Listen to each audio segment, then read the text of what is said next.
Muy buenos días, jóvenes queridos. Estamos ahora sí en nuestra última clase de macroeconomía 1, así que de verdad espero que hayan aprendido un montón.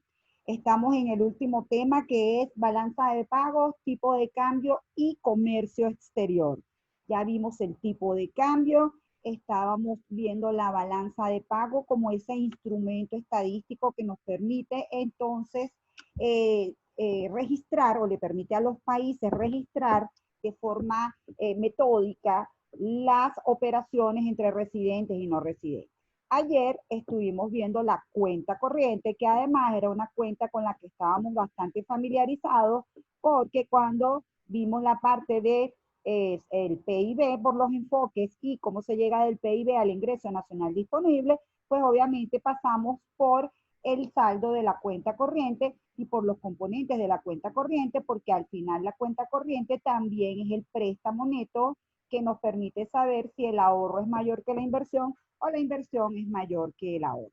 De hecho, nuestra fórmula es ahorro menos inversión igual a cuenta corriente, y si el ahorro es mayor que la inversión, la cuenta corriente es positiva, lo que significa que hubo una salida de dinero. Y si la inversión es la que es mayor que el ahorro, es negativo y significa que hubo una entrada de dinero.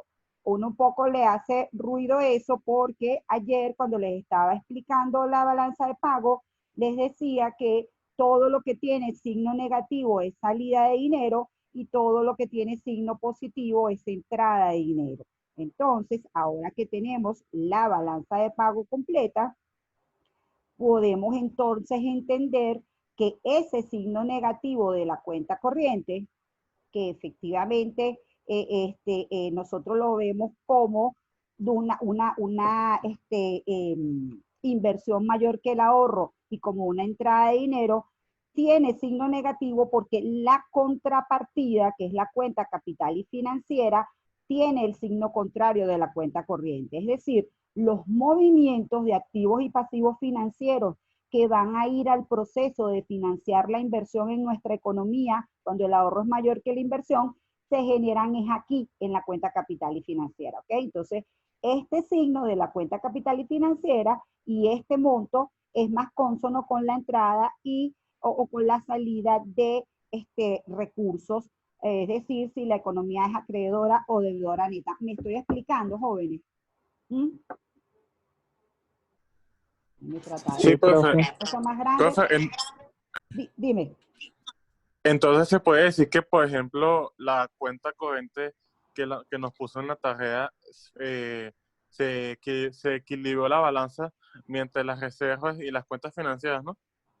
Claro, pero por el equilibrio nos vamos a preocupar ahorita más adelante porque voy a seguir explicando la cuenta, ¿sí?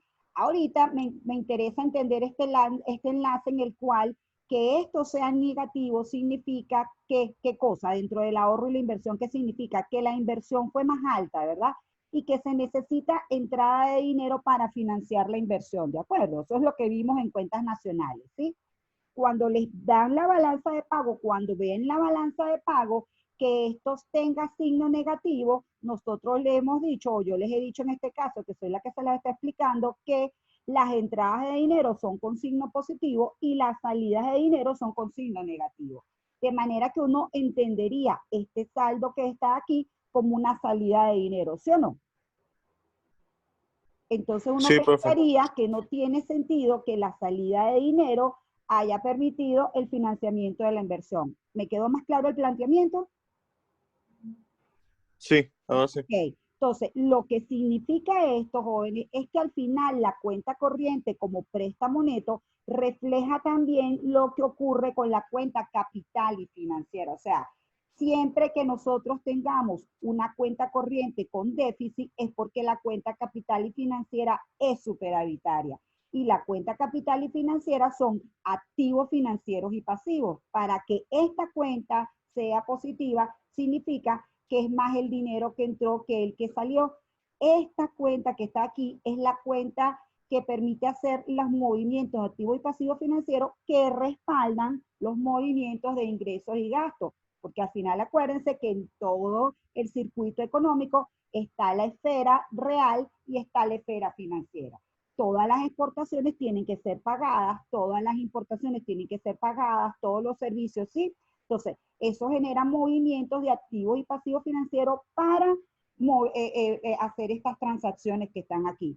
Por supuesto, genuinamente también se crean transacciones dentro de la cuenta financiera, ¿ok? No necesariamente todas las transacciones que se hacen aquí están ligadas con la cuenta corriente, pero sí todas las transacciones que se hacen aquí, salvo que sea una transferencia, que igual eso se contabiliza en la parte monetaria, pues entonces requieren un movimiento de una cuenta financiera.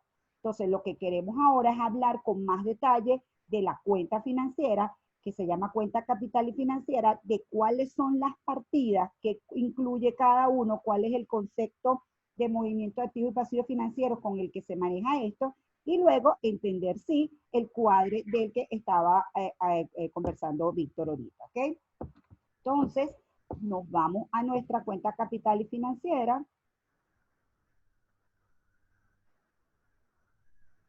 Nuestra cuenta capital y financiera tiene un componente capital y un componente financiero.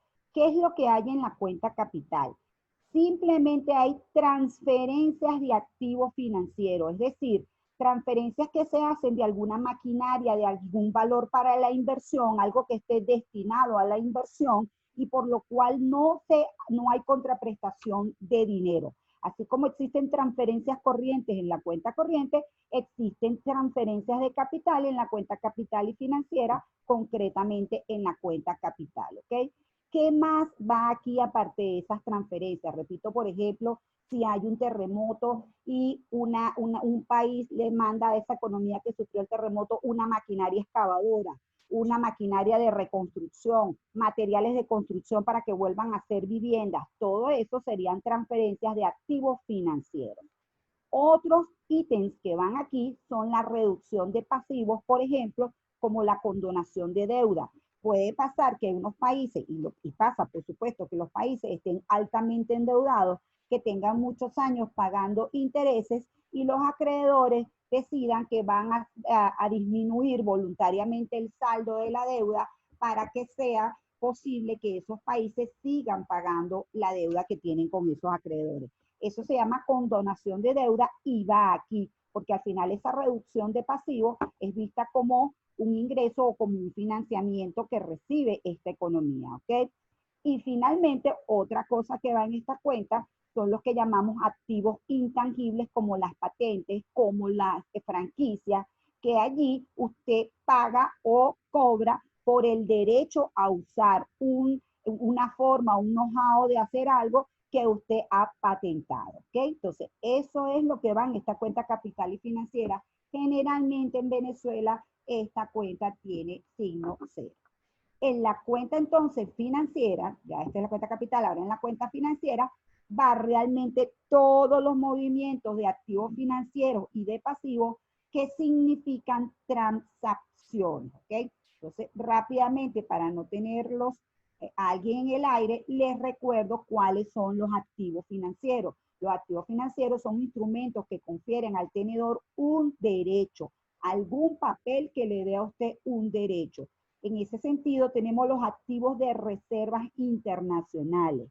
¿Cuáles son los activos de reservas internacionales? El oro monetario, ese oro en lingote, ese oro que está certificado por autoridades internacionales con un determinado valor. En las reservas internacionales también están los derechos especiales de giros. Estos son unos instrumentos que se tienen con el Fondo Monetario Internacional.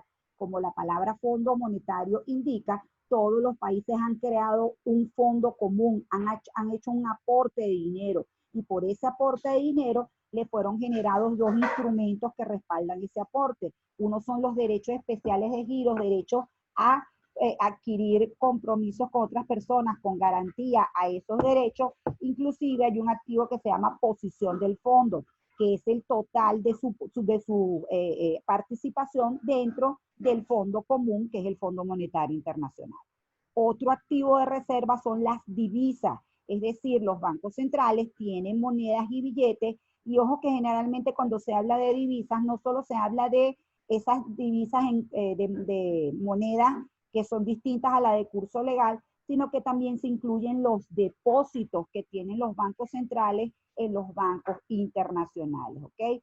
Todos esos son activos de reserva. El resto de los agentes económicos, ¿qué tipo de activos financieros pueden tener? Primeramente depósitos, ¿verdad? Pueden tener cuentas bancarias contra las cuales los depositantes pueden girar. Es decir, pueden tener cuentas corrientes, cuentas de ahorro, cuentas transferibles, cuentas de depósito no transferibles, certificados, cualquier instrumento financiero que tengan en una institución. Las acciones, ¿qué son las acciones? Son un activo emitido por una empresa, un documento, una participación emitida por una empresa que le permite al que la tiene formar parte de las utilidades de esa empresa, ¿ok? Son alícuotas de la participación del capital de la empresa y le dan un derecho a recibir parte de las utilidades de esa empresa. Estas acciones las van a conocer en la cuenta de la balanza de pago como títulos de participación de capital. No se llaman acciones, sino tienen esta forma más general, ¿ok? También tenemos los bonos. ¿Qué son los bonos? Títulos o valor con plazo determinado emitido por un gobierno o empresa que otorga a su poseedor el derecho a percibir intereses y a que se le reembolse el capital. Obviamente, cuando es un activo es porque usted fue el que compró el título. Lo emitió un gobierno, lo emitió una empresa y el acreedor lo compró para que reciba el interés y el reembolso del capital al final del periodo si él es el que tiene el bono. Los bonos no tienen denominación, no son unipersonales, por eso es que se pueden vender en cualquier momento. También tenemos las letras del tesoro, que al final son unos bonos con una duración más corta, ¿ok? Generalmente son instrumentos a menos de 6 meses. También se dice que son instrumentos que se compran a descuento. La mayoría de los bonos se compran a descuento, ¿ok? Así que realmente es un bono con unas características un poco más especiales. ¿Qué otros activos tenemos? Créditos. Todos los créditos que nosotros le demos a alguien, que una empresa, un individuo le dé a alguien, es un activo para nosotros. Y los otros son las cuentas por cobrar. Generalmente las cuentas son por cobrar, son las empresas, ¿verdad? Que tienen una determinada cartera de clientes con los cuales ya hay establecidas unas relaciones y les permiten a esos clientes, les venden mercancía y les permiten que la paguen a plazo. 30 días, 60 días, 90 días, ¿qué? ¿Ok? Entonces, eso es lo que es una cuenta por cobrar. Luego, dentro de los pasivos, que siempre van a ser deudas o compromisos adquiridos, están los préstamos. Obviamente, esta es la otra cara del crédito. Lo que es un crédito para alguien es un préstamo para el que lo pide, ¿sí? Es alguien que está adquiriendo una deuda uninominal, con nombre y apellido con alguien y que por supuesto se compromete a pagarle esa deuda y los intereses que haya lugar. Tenemos las cuentas por pagar. ¿Qué son las cuentas por pagar? Ya entonces nosotros como empresa recibimos financiamiento de los que nosotros le compramos los insumos, ¿ok? Y esos proveedores de insumos a nosotros nos aceptan que nosotros les paguemos en 30, 60, 90 días. El caso de los bonos y las letras del tesoro, obviamente estamos hablando de los instrumentos, pero ahora del lado del que está emitiendo el pasivo. Por eso es que generalmente los gobiernos son los que emiten bonos, pero también hay empresas que emiten bonos. ¿Está claro? Las acciones, por cierto, son una fuente de financiamiento de las empresas. Generalmente las empresas amplían su capital, una porción del capital lo colocan en la bolsa de valores porque esa es una buena forma de recibir financiamiento. Entonces, debe quedar ahora más claro lo que es la cuenta capital y financiera. ¿Cuál es la estructura de la cuenta capital y financiera?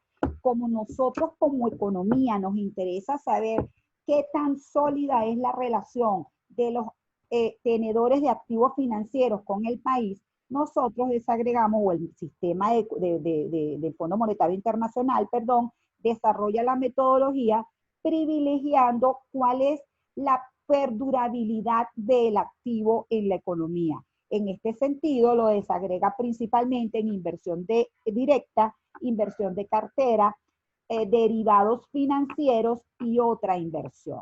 La inversión directa tiene que ver con toda esa conformación de empresas que obviamente generan una emisión de acciones y lo que vamos a colocar aquí son esos activos o esos inversionistas que tienen más del 10% de las acciones de una empresa. ¿Por qué?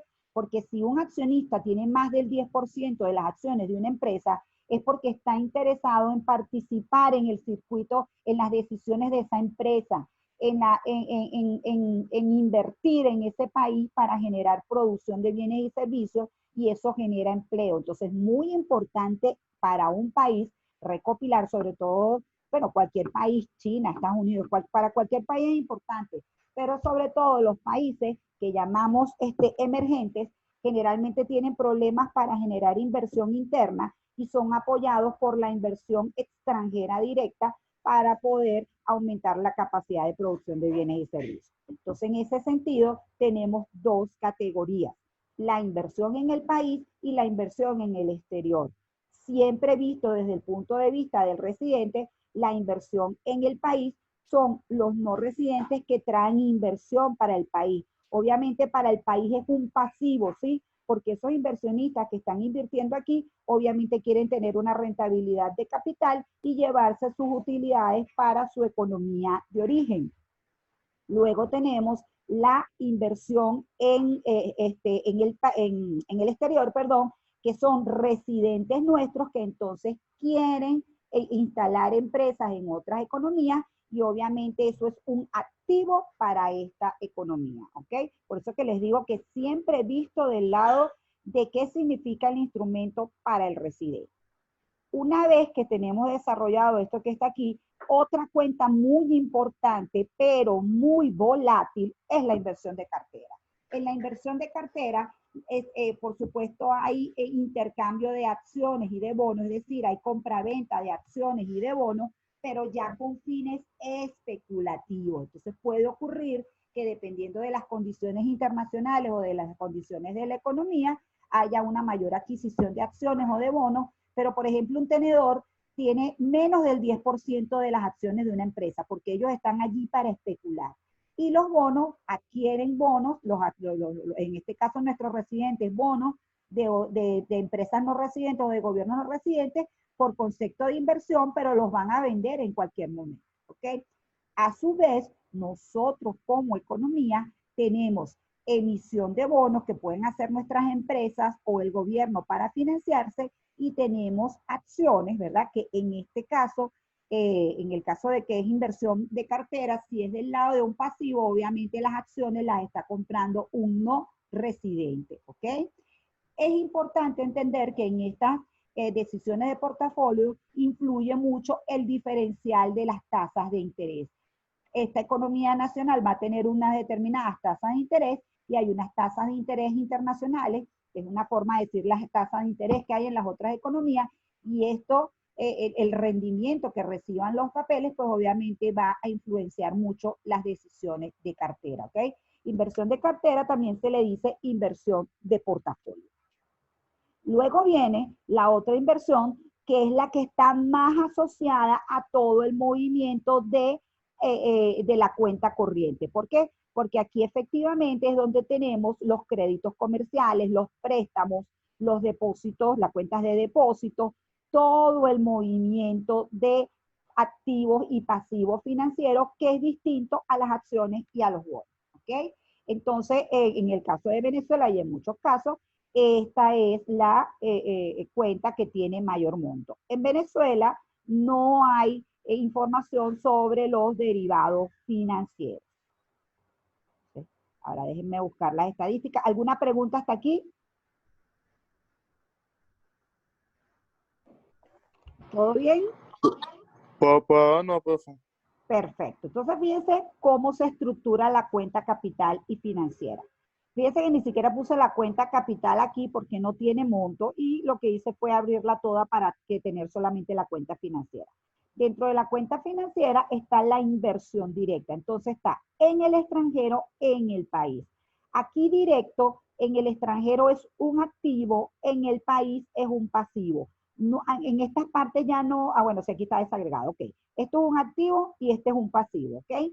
Entonces, fíjense ustedes que el activo puede subir o el pasivo puede subir, y entonces allí es muy importante entender la connotación que si es un pasivo y tiene signo positivo es porque está subiendo, y que si es un activo y tiene signo negativo es porque está subiendo. Acuérdese que es un asunto de que todo se está haciendo en una misma cuenta. Si usted tiene alguna duda, recuerde que lo positivo es entrada de dinero y la entrada de dinero son pasivos en este caso, porque cuando usted adquiere un pasivo, alguien le da el dinero que usted está necesitando. En el caso de los pasivos son salidas de dinero porque usted está comprando un activo y obviamente tiene que dar dinero por ese activo. ¿Está claro? ¿Está claro, Sí, jóvenes? profe. Ok, fíjense, aquí este monto de 2.680 de inversión en el país, dijimos ya que eres un pasivo y entonces aquí tiene que estar ocurriendo un aumento de pasivos, ¿sí o no? Es decir, que nuestro país está recibiendo inversión extranjera directa. ¿Lo ven? Sí, profe, sí. Ok. En el caso del extranjero, fíjense que dice 752. Ahora esto es un activo, entonces está ocurriendo lo mismo, jóvenes. Está aumentando este activo en el extranjero, ¿sí? Alguien está comprando acciones en otras compañías o está reinvirtiendo utilidades. No necesariamente es un asunto solo de crear nuevas empresas, sino cuando una empresa genera utilidades y usted no las toma, usted no agarra los dividendos, sino que decide dejarlas allí para que esa empresa siga creciendo, eso es una reinversión. Ok, vamos con la inversión de cartera. Como ven, entonces tenemos los activos, que entonces son compras de activos que hacen nuestros residentes, los pasivos, que entonces es emisión de deuda que hacen nuestros residentes, y la dividimos en títulos de participación de capital, que son las acciones, y en títulos de deuda, que son los bonos. ¿Ok? Entonces, aquí los tenemos desagregados. Hay una otra cosa muy importante, perdón, que inclusive la tenemos aquí en la inversión directa. Obviamente aquí el saldo va a ser la diferencia entre la inversión extranjera y la inversión en el país, y fíjense que tiene saldo positivo en señal de entrada de dinero, ¿ok? Ahora cuando vemos a esta, vemos que los activos tienen un monto de 1.363. ¿Esto fue un aumento o una disminución de activos?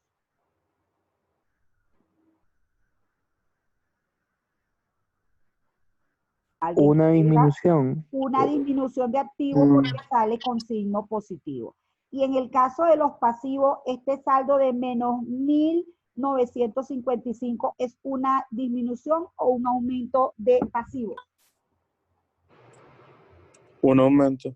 Una disminución porque es un pasivo y los pasivos aumentan con signo positivo. ¿Ven? Por eso es que hay que pararle muchísimo al tema de Ok, los signos. Al final, la ok. diferencia entre activo y pasivo me va a dar un saldo de menos 592 que termina siendo una salida de dinero, ¿sí? O sea, al final, el saldo si es entrada o salida de dinero, porque obviamente el saldo ya es una ya no es ni un activo ni un pasivo, sino un resultado. ¿Se entiende eso? sí. Profe, ¿podrías repetir otra vez lo de los pasivos? Que creo que no lo entendí bien. Exacto. Vamos aquí a la inversión de cartera para que lo veas, para que lo sigamos viendo porque para todas las cuentas es igual. En la otra inversión tenemos activos y tenemos pasivos. Recordemos, los activos son adquisición que nuestros residentes están haciendo de activos de no residentes, porque si fuera entre residentes no va aquí, ¿sí? Estos son operaciones de nuestros residentes con los no residentes. Entonces, en el caso de los activos, por ejemplo, los créditos comerciales, los préstamos, las monedas y moneda y depósito, que son los depósitos, son, ¿cómo se llama? Activos que nosotros estamos adquiriendo y son deudas para los no residentes. ¿Cómo crecen estos activos? Crecen con signo negativo. ¿Por qué? Porque es una salida de dinero. ¿Y por qué es una salida de dinero? Porque yo para adquirir un activo, fíjense, por ejemplo, es sencillito aquí en el caso de los préstamos. Yo para otorgarle un préstamo a alguien tengo que haberle dado dinero, ¿sí? Y entonces yo tengo un activo que es un préstamo con esa persona, es una deuda que tengo, es ¿cómo se llama? Esa persona adquiere una obligación conmigo, ¿ok? Entonces, repito, en ese sentido, un activo aumenta con signo negativo. En el caso de los pasivos ahora son entrada de dinero porque o porque yo reduzca mis cuentas de depósito, o porque yo pida préstamo, o porque yo, estos de créditos comerciales es porque las empresas se dan préstamos entre ellas, ¿ok? O sea, lo que hablábamos de cuentas por cobrar y cuentas por pagar están aquí, están lo que son los créditos comerciales, ¿ok? Para que sea un activo debería ser una cuenta por cobrar o una cuenta por pagar.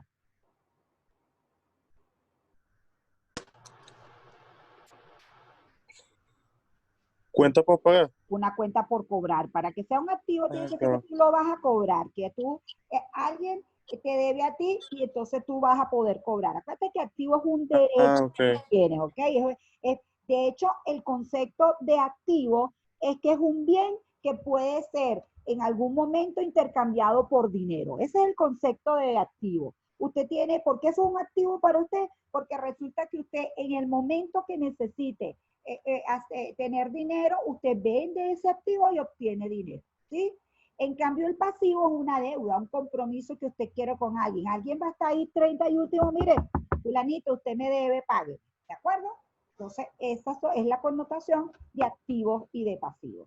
Entonces, tenemos, repito, en otra inversión, que es donde está el grueso de los instrumentos, están los depósitos, están los préstamos y están los créditos comerciales, y va a ser siempre del lado de nosotros. Un activo que suele ser muy característico de la economía venezolana es que los venezolanos, esto es sector público y sector privado, ¿ok? Todos los entes económicos de esta economía suelen tener año tras año registrar aumentos de sus activos en el exterior, es decir, aumentan sus depósitos en el exterior, tanto privados como públicos. Generalmente la cuenta corriente se genera un ingreso de divisa por el tema de exportaciones petroleras, se genera la actividad y muchas de los rendimientos finales de las personas paraban en los bancos internacionales. Uno, porque los rendimientos de esta economía son bastante precarios, ¿ok? Y otro, porque, bueno, mucho de ese dinero tampoco era tan lícito, ¿verdad? Y entonces, bueno, sale a parar a otras manos. Fíjense, en este caso de la moneda de depósito del 2013 y el 2018, aquí tiene un signo negativo de 4.025 y aquí tiene un signo positivo de 379. Entonces, ojo, que este 4.025 significa un aumento de activos, pero esto que está aquí es una disminución de activos porque seguramente parte de los agentes económicos, como ya la situación petrolera no era la misma, tuvieron que disminuir su cuenta de depósito en el extranjero y traer dinero a esta economía. ¿Lo ves mejor ahora, Víctor? Sí, profe, ahora sí. Ok, entonces recuérdense que la otra inversión es la cuenta, o sea, que los saldos, perdón, son el resultado de activos y pasivos, y entonces simplemente el signo va a indicar salida o entrada de dinero. Como ven, toda la cuenta capital y financiera da una salida de dinero en el año 2013 de 5.776, porque la salida por el lado de la otra inversión fue contrarrestada con una entrada en la parte de inversión de cartera. Cuando vemos el año 2018, baja sensiblemente el déficit de la cuenta capital y financiera a 1.514, sale, pero sale mucho menos, y entonces tenemos por un lado la inversión directa con signo positivo, la inversión de cartera también fue con signo positivo, y la otra inversión baja drásticamente su acostumbrado déficit, ¿ok? Si en una balanza de pago ustedes no ven por fuera la cuenta de reservas internacionales, es porque la cuenta de reservas internacionales está incluida aquí en la cuenta capital y financiera, en la parte de otra inversión, o aparte por aquí como activos de reserva, ¿ok? Cuando les toque ver alguna cuenta corriente. Generalmente, no, en la balanza de pago como la que nosotros tenemos, vamos a tener la cuenta corriente, ¿sí? Con su saldo, la cuenta capital y financiera, la cuenta de reservas internacionales, ¿ok? Porque los gobiernos saben cuánto es la cuenta de reservas internacionales, y para cuadrar la cuenta vamos a tener el saldo de errores y omisiones. Acuérdense que esto debería cuadrar pero por problemas estadísticos y otro tipo de problemas, necesitamos cuadrarlo con la partida de errores y omisiones. Lo que se cuidan los compiladores estadísticos es que esta partida de errores y omisiones no sea muy alta, ¿sí? O sea, tratan de hacer todas las imputaciones que puedan del lado de la cuenta capital y financiera y del lado de la cuenta corriente para que esta partida no sea muy alta, ¿ok? Al final, ¿cómo es el cuadro? Por un lado vamos a tener la cuenta corriente, la cuenta capital y financiera y la cuenta de errores y omisiones y vamos a hacer la suma algebraica de esto. La suma algebraica de esto nos va a dar un determinado resultado y el saldo de las reservas internacionales debe ser el mismo que el resultado de estas tres partidas con signo negativo. Obviamente 996 positivo menos 996 negativo, al revés, este menos este, nos va a dar 0. ¿Ok? Entonces ahí nos queda cuadrada la balanza de pagos. El hecho de que los activos de reserva tengan signos positivos aquí significa que todos estos años la economía hubo pérdida de reservas internacionales. ¿Ok? Una cosa es el flujo de las reservas que había ocurrido año tras año y otra cosa es el saldo de las reservas internacionales, es decir, el stock de las reservas internacionales. Esto, por ejemplo, era el saldo de las reservas internacionales al año 2012, fíjense que era 29.887, y en el 2016 estas reservas eran un saldo de 10.992. Obviamente, ¿qué ocurrió a lo largo del tiempo? El saldo fue reduciéndose porque la economía, en vez de tener entre aumento de reservas internacionales, tuvo disminución de reservas internacionales año tras año. ¿Ok? Otros componentes importantes de todo el sector externo que ustedes siempre van a tener que tomar en cuenta cuando quieran analizar este sector. En el caso de Venezuela, ¿qué pasa con el precio de las exportaciones petroleras? Aunque realmente creo que estamos en una franca, ¿cómo se llama? Transición a una economía donde no va a depender tanto del petróleo por las razones de destrucción del sector petrolero que conocemos, pero fíjense que cuando el precio era 103,4, las exportaciones fueron 97.853, y eso permitió importar 65.951, ¿ok? Fíjense que la cuenta corriente da superavitaria. En el caso de que el petróleo fue disminuyendo, fíjense por ejemplo aquí cuando bajó a 44, las exportaciones caen dramáticamente, las imports tienen que caer al mismo ritmo porque no hay con qué comprar esas importaciones y de hecho cambia el saldo de la cuenta corriente, ¿sí? Cambia el signo del saldo de la cuenta corriente. Aquí el precio sigue bajando las exportaciones. Las cifras para el año 2020 parece que son bastante dramáticas. Son unas exportaciones que pudieran estar por el orden de los 4.000 millones nada más. Repito, este numerito aquí chiquito de 4.000 millones. Así que obviamente es un año de bastantes dificultades para nosotros.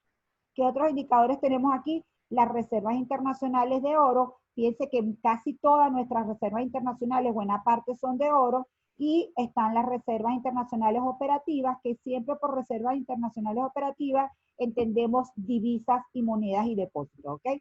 Son la parte más operativa, más líquida de las reservas internacionales. Siempre va a ser importante ver cuál es el saldo de la deuda externa, cuántos es la equivalencia del saldo de la deuda externa con respecto al PIB, así que siempre va a ser importante conocer el saldo del PIB en dólares. Siempre va a tener que seguirse la pista de qué pasa con el tipo de cambio nominal y de qué pasa con el tipo de cambio real, ¿ok? Entonces, repito, todo esto es información robusta que nos va a permitir a nosotros analizar una economía, el sector externo de una economía en determinado momento, y no me olviden nunca que el saldo o el flujo de las reservas internacionales, ambos, van a ingresar al sector monetario de la economía, ¿verdad? Porque forman parte de la circulación de dinero de la economía. No es que eso está ya apartado y es una cosa que pasó por otro lado. No, señor. Ese saldo forma parte del flujo monetario de esa economía. ¿Ok? Por eso es que los activos, repito, de cantidad de dinero son las reservas internacionales y los créditos internos, y por el lado del pasivo son el efectivo y los depósitos. Entonces, bueno, esta primera parte nos queda lista aquí, nos queda un minuto. obviamente nos vamos a volver a conectar. Hoy nos conectamos 2 veces porque hoy es nuestro día de 3 horas de clase, ¿ok? En la otra parte vamos a ver comercio interior y después nos podemos dedicar a ver algunas transacciones de la balanza de pago, ¿sí? Entonces, bueno, chiquitos, entramos a nuestro receso obligatorio y nos vemos en un ratico, ¿de acuerdo? De acuerdo, profe.